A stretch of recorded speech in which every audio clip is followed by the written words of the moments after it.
Okay, guys, so very special episode today. I'm very excited for this one. As I told Adam, we're going to be covering a lot of great topics today: real estate, social media, business, you name it. So, I'm very excited to have today in front of you is Adam J. Carswell. He's a real estate entrepreneur, new media marketer, a podcaster. Adam committed his career to real estate in 2015. With his first year and a half in real estate, he closed over 25 transactions with Remax in Washington, D.C. Adam currently resides in St. John's, Newfoundland, Canada, and has previously resided in the Bay Area of California, Northern Virginia, Cleveland area, and Belize. I don't know where's that, but it sounds very beautiful Oh place. yeah. He serves as a director of media and marketing for Concordia Realty, a business development manager for Asym Capital. Combined, both firms have syndicated, redeveloped, repositioned, and revitalized more than $430 million worth of real estate across the U.S. And the bio just continues. It's really great. Like I'm very excited to have you on. I'm gonna put the entire bio for you guys to go and check because it's pretty impressive, man. So go and read that. But first of all, I just want to really say a big thank you. I appreciate you for tuning in, and I'm sure again we're gonna have a good time in here. So thanks, Adam. Thank you for having me, and I'm ready to rock. So let's do it.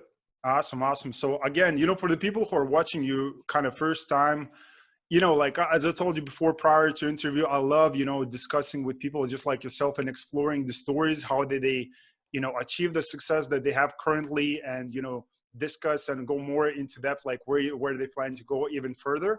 But if we start like where you've been prior to getting involved into real estate businesses and marketing and all of that, like how did you transition into that and where did it start for you?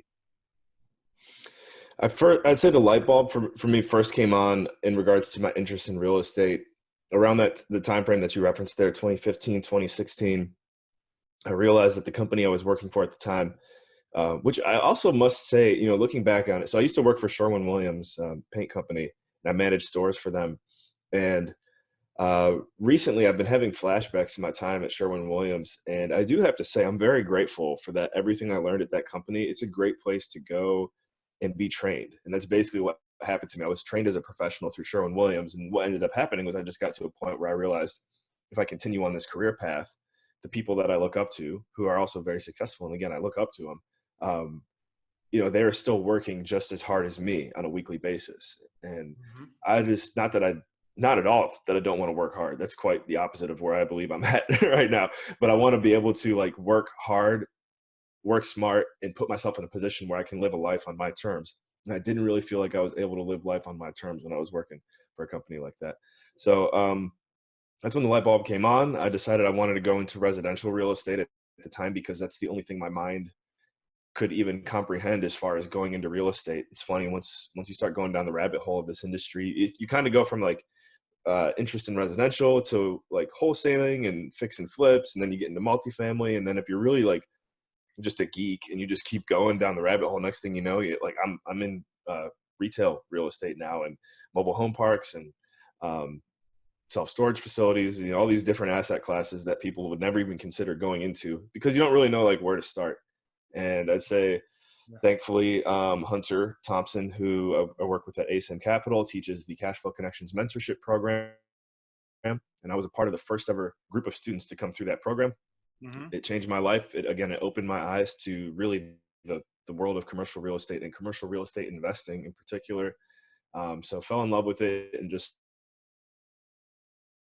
through being in this industry, and just haven't looked back ever since then. I definitely do a lot of other things, I would say, like on the side, just to keep myself from ever getting bored. I DJ, and I have a podcast, and I have a vlog, and I have people telling me all the time that I'm doing too much, but you know what?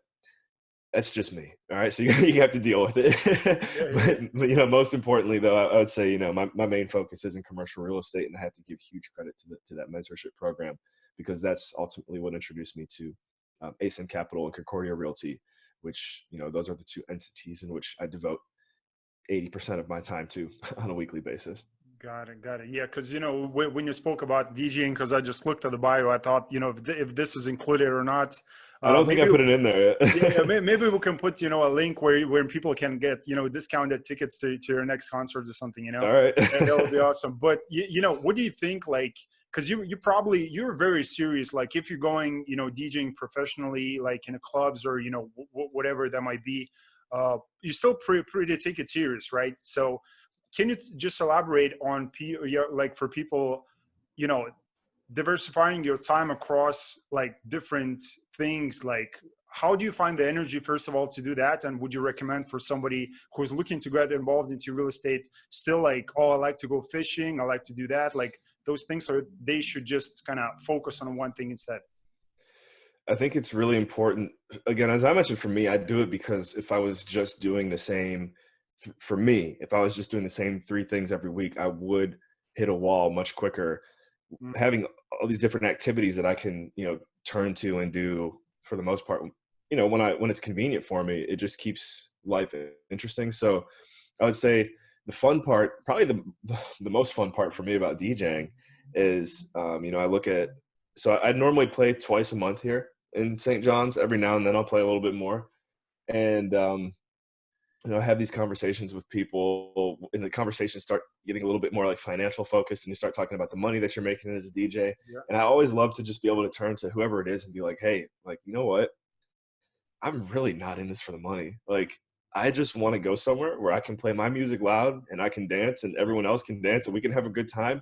And Yeah. if we make money, great. But like I have a great job. So this is a passion project. And if it turns into something, awesome. And when you can say that to someone, they're all of a sudden like, oh wow, Yeah. yeah, Yeah. this is cool. Yeah, yeah, yeah. So Because again, yeah. like as you mentioned, the 80% is the real estate business, which is the main income, the main thing for you. So that kind of can feed the DJing part when you have 20% of the time and to spend in those things. So that is awesome. I love that. So Mhm. again, coming back to the real estate thing, because I'm sure you're going to mention the book, because there's a lot of people mentioning the book, like Rich Dad Poor Dad. You Mhm. probably read the book, right? So can you just take us back a little bit again to like working at the company? Was it the paint company? Yeah, Sherwin-Williams. Yeah. And just Mhm. quitting or transitioning from that to the real estate, like what was the process? Because there's a lot of people watching right now, they have W-2, they're employed, so like what does the transition look like? Hey, I just gotta tell whoever it is out there, like, in a way, yeah, it pretty much is as scary as it looks. Like, you are taking a leap of faith when you go from that side of life to the next side. Mm, And thankfully, I would say I did as much research as I could at the age of 20. You do it while you're young if you can. So I did as much research as I could at the age of 24 or 25. And I just remember, one of the main things that I had to prepare myself for was the amount of fear that I would receive, not really just in my own world, but from the people around me and that care about me and that hadn't made a move like what I was doing. Like, getting advice from someone who's never done what you're about to do is normally like not what you want to hear or not going to help you out. yeah. And so, I had to prepare to face pushback from family who was just like, Adam, like, your career is so good right now. Like, you're doing a great job with this company. Why would you want to leave? I had people saying you should just, learn real estate for a couple of years more and, do it all at the same time. What I found out also, by the way, because I was going into residential real estate, was I pretty much had to quit my job, my W-2, in order to fully embrace real estate and my clients, because they're not going to, one, work with a rookie real estate normally, like, or a real estate Yeah, rookie. half-ass just in the job, and like, yeah. Yeah, like, I'm already a rookie, and then the fact that I wouldn't be full time would just be really hard to get anyone to want to work with you. So, Hmm. um, Makes so it sense. was a move that had to be made. And my advice looking back, if I could, would be, I remember I probably had no more than like 4 months worth of savings, like, saved Wow. up.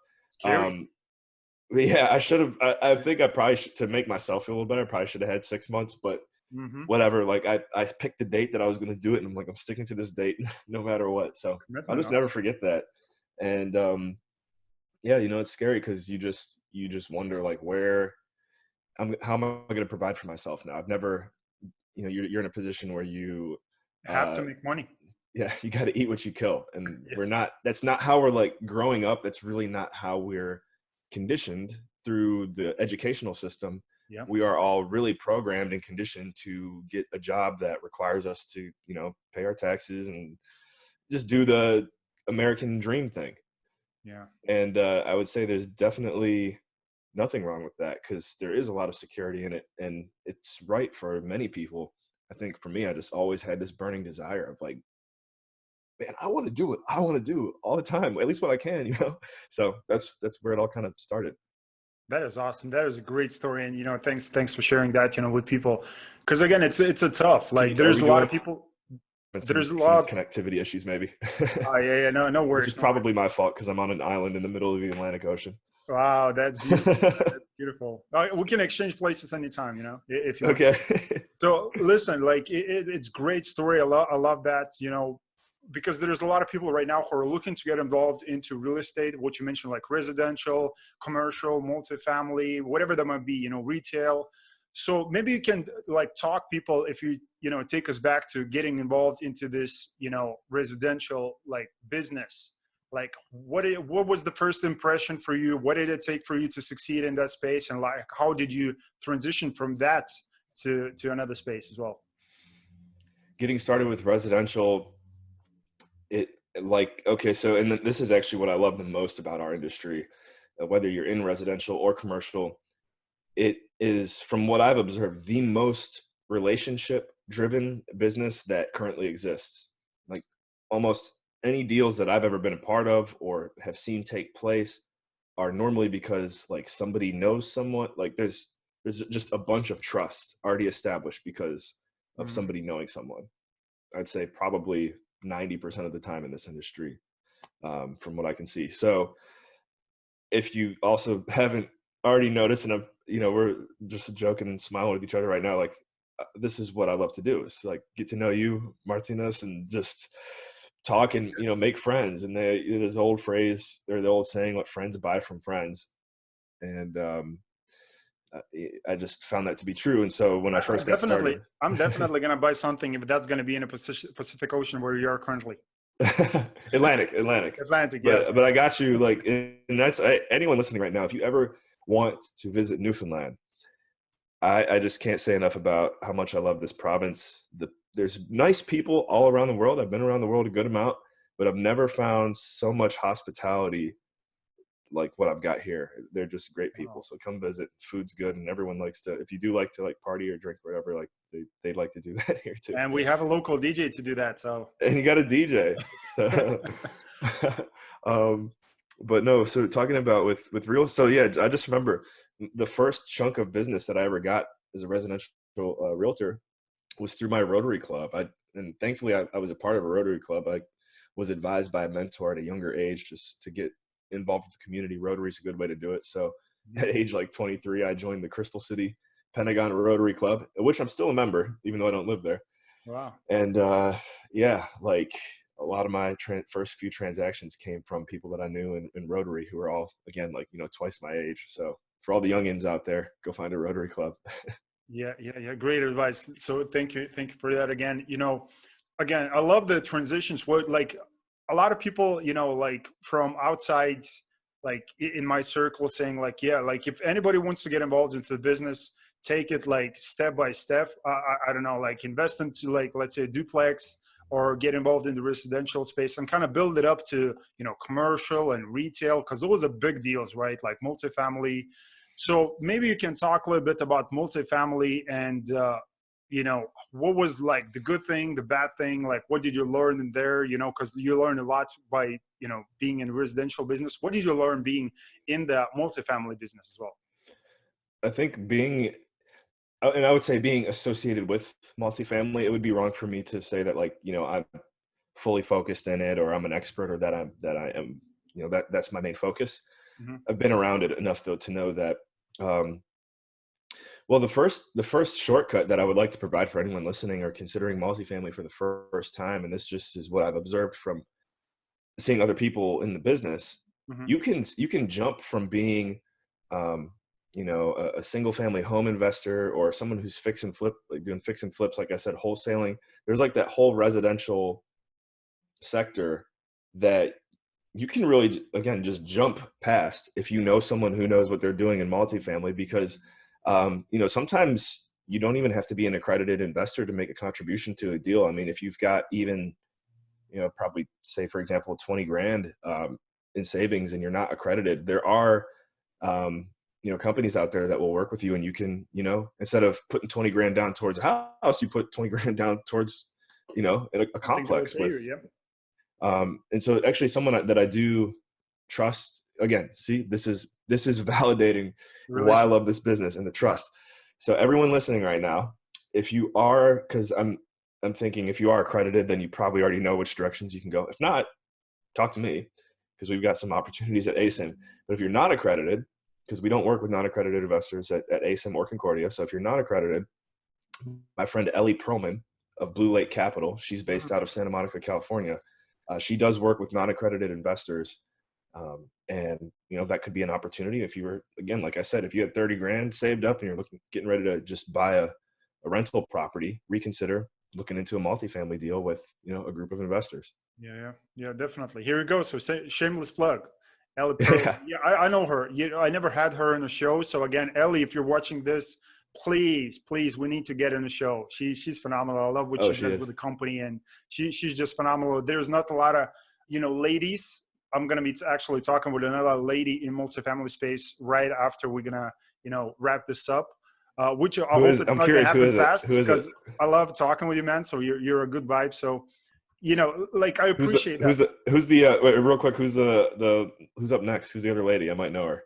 Alina Trigub. You definitely okay know. Yeah. Okay, yeah. Nice. She's awesome. She's awesome as well. So it's great. Like, there's not a lot of ladies in the space because it's tough. Like, it's real estate kind of it's just, maybe I just perceived it in my head, but now it's changes. There's more ladies coming in, because again, it's like it's ladies can probably do more than the men do. They can like handle 10 things and once, like in one time, and handle everything and handle everything. So, they have an advantage over us. So, why did you, again, like, you collected a lot of experience in different asset classes. So I love that. What you push in, like saying relationship, particularly like multifamily space, relationship based. If you want to raise capital from accredited and not accredited investors, if they're not accredited, you probably need to, have even deeper kind of relationship, because they probably don't understand the business, and you have to kind of take it that part instead of explaining the business ends, because if you're a business owner, you kind of understand the numbers and the way deals work. So like mobile home parks and what you're doing right now, like, why did you like go and exploring these things? Because people are watching right now and thinking like, man, multifamily, look at the Grant Cardone, look at all these like people, they're doing just multifamily, and that's what they say, just do that. So why are you going exploring still another asset classes at the same time? I would love to say that the reason why I'm doing it is because, I'm smart and I like figured out the system and all this. but really, no, I mean, and actually this is just a fun fact that I picked up too. I was reading a book recently called 0 to 1, written by Peter Thiel.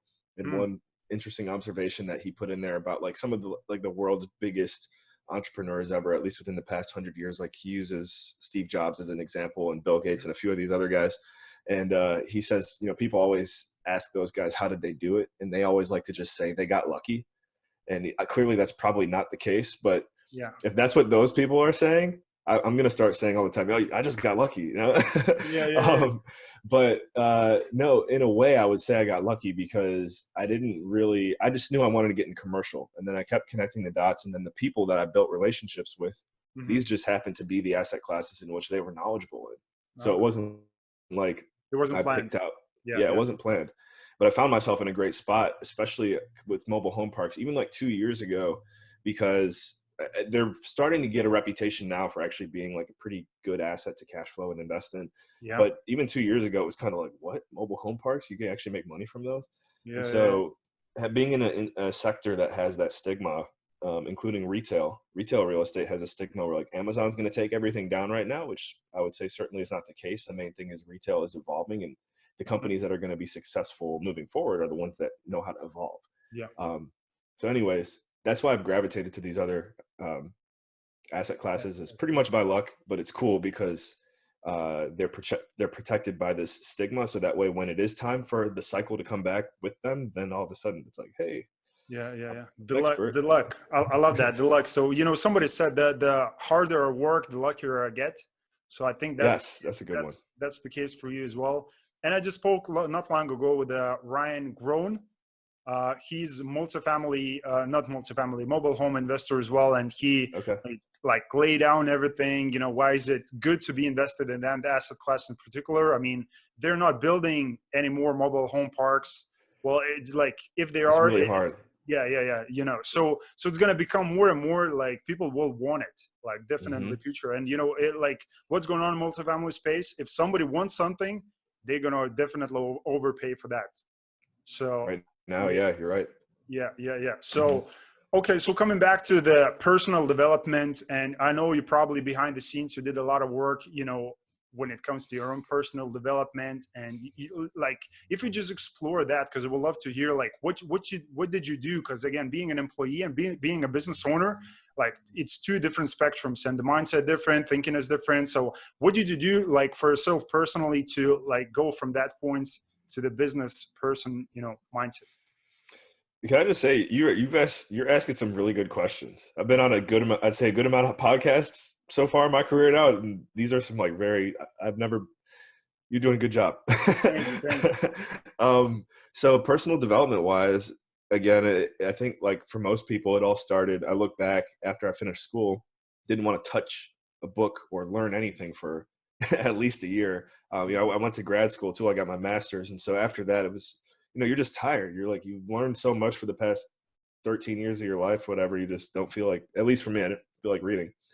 But eventually, I had a friend of mine who I noticed just through LinkedIn. He was just posting all these books that he was reading, and he was taking online courses and stuff. And I was like, wow, that's really impressive. I know he's done the school, but look what he's still doing. And so we had a phone call, and then, like many people, he recommended Rich Dad Poor Dad to me.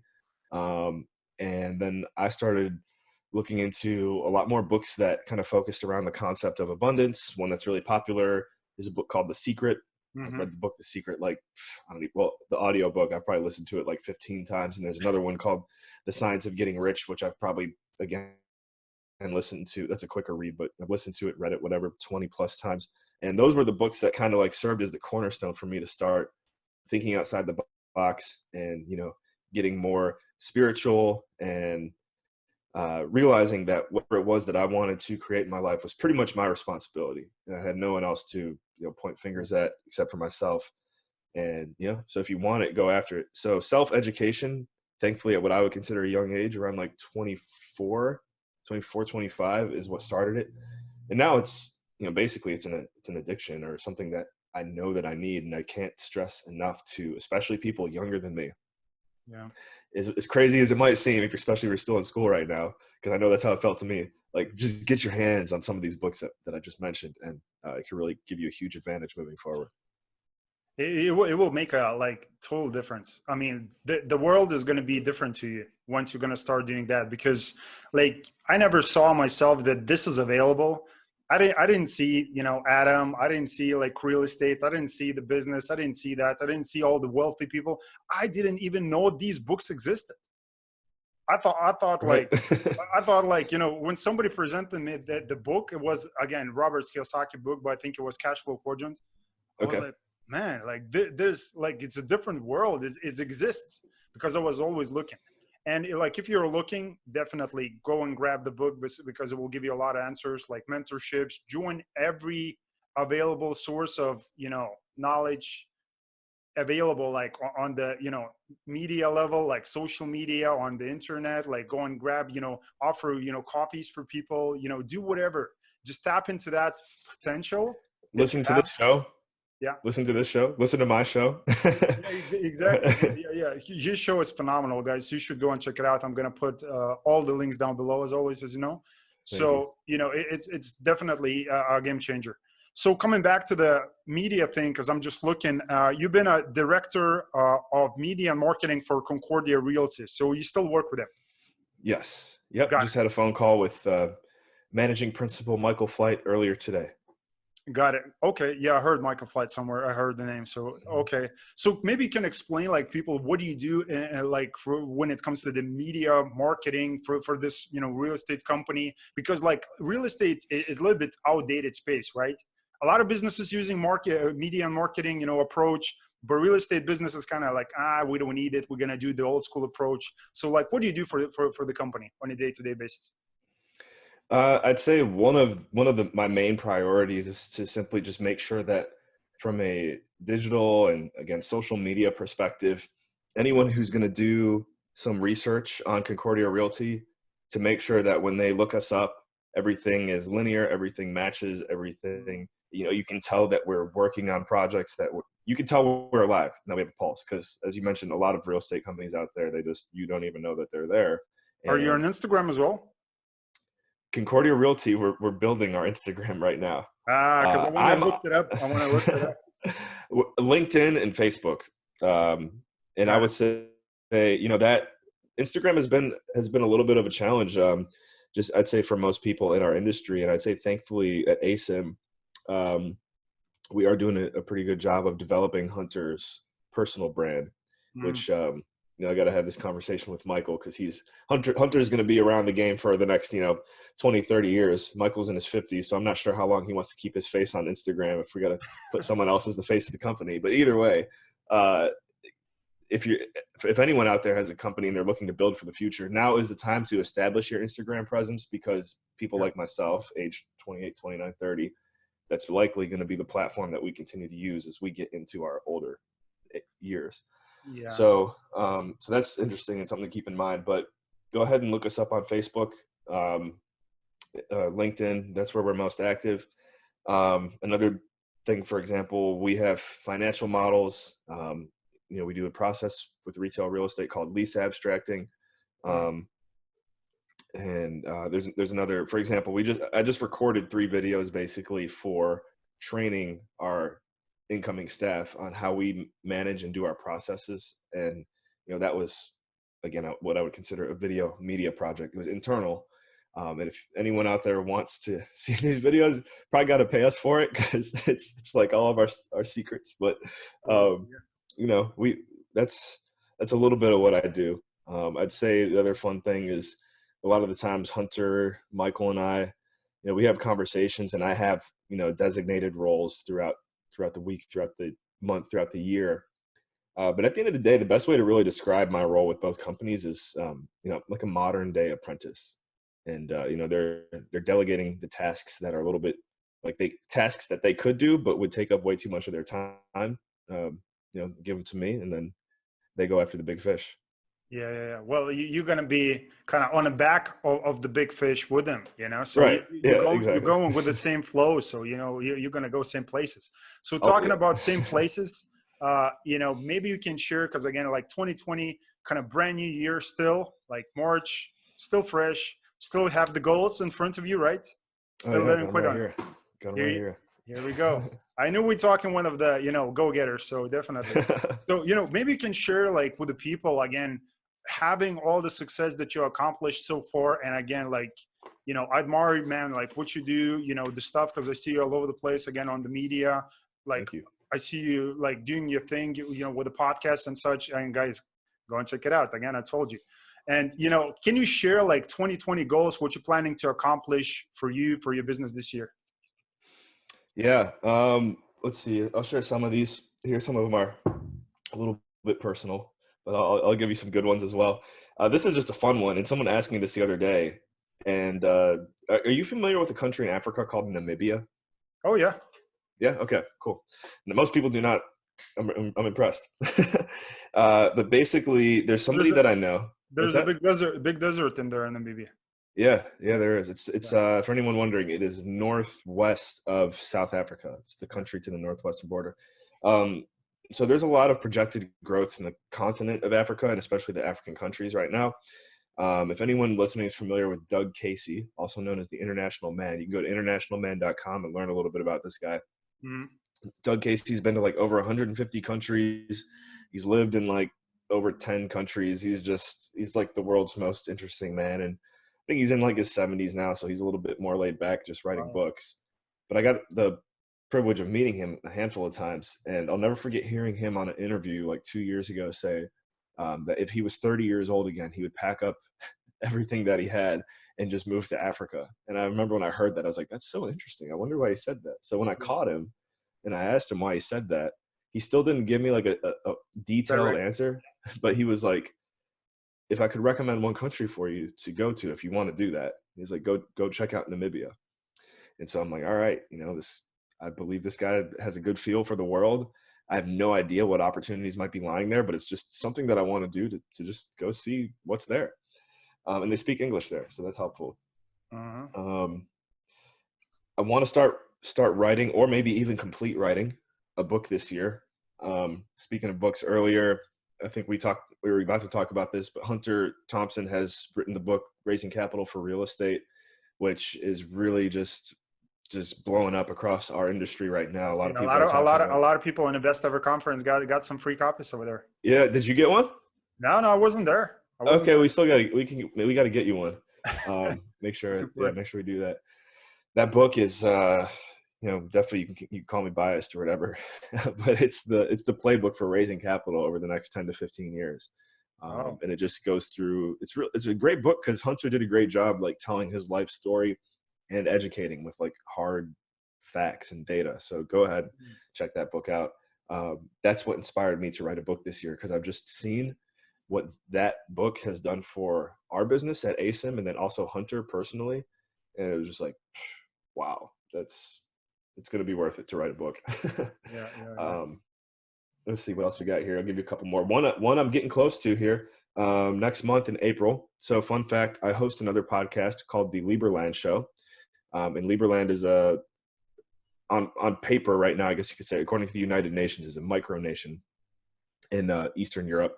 We consider ourselves a country. We're about 4 square miles big between Croatia and Serbia.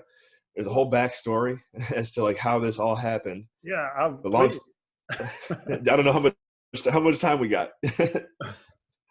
We have time for this story. Definitely. You got time? Okay. All right. Cool. So Lieberland, I first discovered Lieberland in 2017, which would have been, the country is probably 2 to 3 years old, and I was just so captivated by it because of their like what the country stood for, which in my opinion was like the true core ethics and principles of what liberty and freedom are. And almost like the spirit of, I would say, original freedom that made its way from Europe to North America, back in the 1700s. If you think about like, just say, because I can't think of off the top of my head, but the founding fathers are like George Washington, those guys, they left Europe or England and came to the US because they were tired of being told like, what to do. They wanted to live on their own terms. And if you think back to even the Boston Tea Party, they freaked out because they got taxed 2%. Can you imagine if we were getting taxed 2% on whatever we're doing? So that's just what they were trying to get away from. And if you look at the world now, even the US, which is a great place to do business in real estate, we're still getting to a point now where like the government or whoever, everyone wants to just get their hands on your money. And Lieberland, just to cut straight to it, is a country where taxation is voluntary. And so the way that works is, if you want your vote, when it's time to vote for whoever's running the country, if you want your vote to count or your voice to be heard, it's at that point that, did Adam pay his taxes this year? Okay, he did. Count the vote.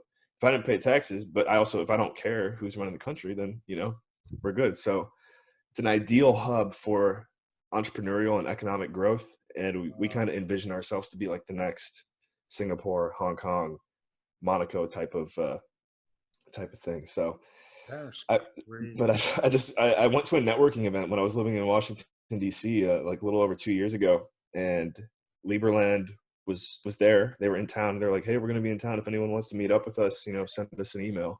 And send an email thinking it was going to be like just like 100 people there just talking about Lieberland. And next thing you know, like I'm sitting down at a table with just 20 people having dinner with the president, the vice president, minister of foreign affairs.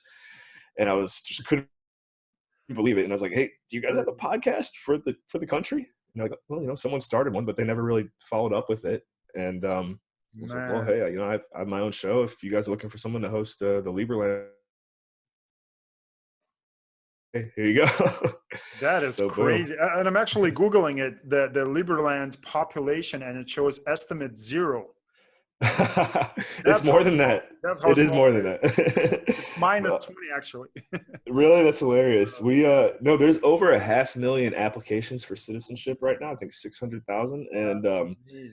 to become a citizen, I mean, it's very internal right now. And thankfully, I've been hosting the show for a couple of years, so I've had some conversations with Vit Jedlička, our president, and he hasn't promised it, but I'm pretty confident that by going over there next month, I'll finally receive my Liberland citizenship, which Man, look, come that's what on, I'm look going at for. Adam. Look at Adam. He's talking with the presidents and like, it's insane, man. Come on. I'm just Yeah, lucky. but that's crazy. That's crazy. Like you're putting yourself. I like what you said about Namibia, because you might come across something very special in here. Again, Right. you collect, like, look, throughout your life you collected what you said is very important, relationship, and like all these situations happening right now is because of a relationship, right? Like Yeah. we live in Earth. There's people, and if you want to do something, you need people. So I think if you're gonna go to Namibia, whatever you're gonna discover there, I don't know. But he said, go and do the thing, which I'm sure you're committed to that. And if you're gonna go there, like, who knows, maybe it's gonna become, as you said, like Monaco or something even better and special, and you're gonna be a vice president, or like not vice. So a big position. Like, I don't know. Like we're just kidding around, man. Like it's unexpected things happen when people just go and explore and do things, and just search for something, for a deeper meaning instead of money and whatever that might be. So that's awesome. Absolutely. Yeah, Thank you. yeah, yeah. So, before we wrap this up, first of all, I just want to say big thanks, Adam. I love the story, man. I know you have so much more stories to give, but again, the time is just running out. Maybe we can make a part 2, straight from the Liberland, where Yeah, you're there going you to be go. talking, We'll do it next different. month. Then that will be cool, definitely. So Okay. really, thank you for the time, for the effort. Just telling the story. Teaching people like the mindset, what it takes to get into different asset classes and be successful at it. What you said, you still, until this day, as you mentioned, you're just going and being just observing and doing the tasks, and you're learning still, and you're doing a lot of stuff and exploring like what you want to do and travel. So you do a lot of stuff, man. As you said, before, you diversified all over the place, but it works for you. So that's Thank you. awesome. So again, for the people who are looking to get in contact with you, maybe ask some real estate questions, travel journey, maybe more about the country itself, Yeah. what will be the social media platforms for them to contact you? I think I'm pretty much, man, you can get a hold of me anywhere. The best way to do it I would really say is to go, if you go to my website, which is carswell.io, the landing page is actually me and my handsome brother, Paul. We look just alike. So make Wow. sure you click on Adam. If you want to see what Paul's working on, go ahead and click on him. But go to our website, click on me. And again, the reason why I drive you to my website is because at the contact portion, you've got all my social media from YouTube, Facebook, Instagram, Snapchat, all of it. And then if you go to the message box and you type in a message there, that goes directly to my email. And then from there, we can also email. So go ahead and check out my website to get in touch. And like I said, yeah, we can take it from there. That is awesome. That is awesome. Guys, as always, all the links are down below. You've been on YouTube before, so you know it's on there. So again, if you enjoyed the show, you know what to do as well. Click like, subscribe to the channel. Go and check it out. Adam's stuff as well. All the websites, podcasts. He has, a lot of stuff going on, as you see, and you're going to find a lot of good, valuable content in his platforms as well. So again, appreciate the time, Adam. And as always, guys, I'm going to see you on the next episode. Thank you.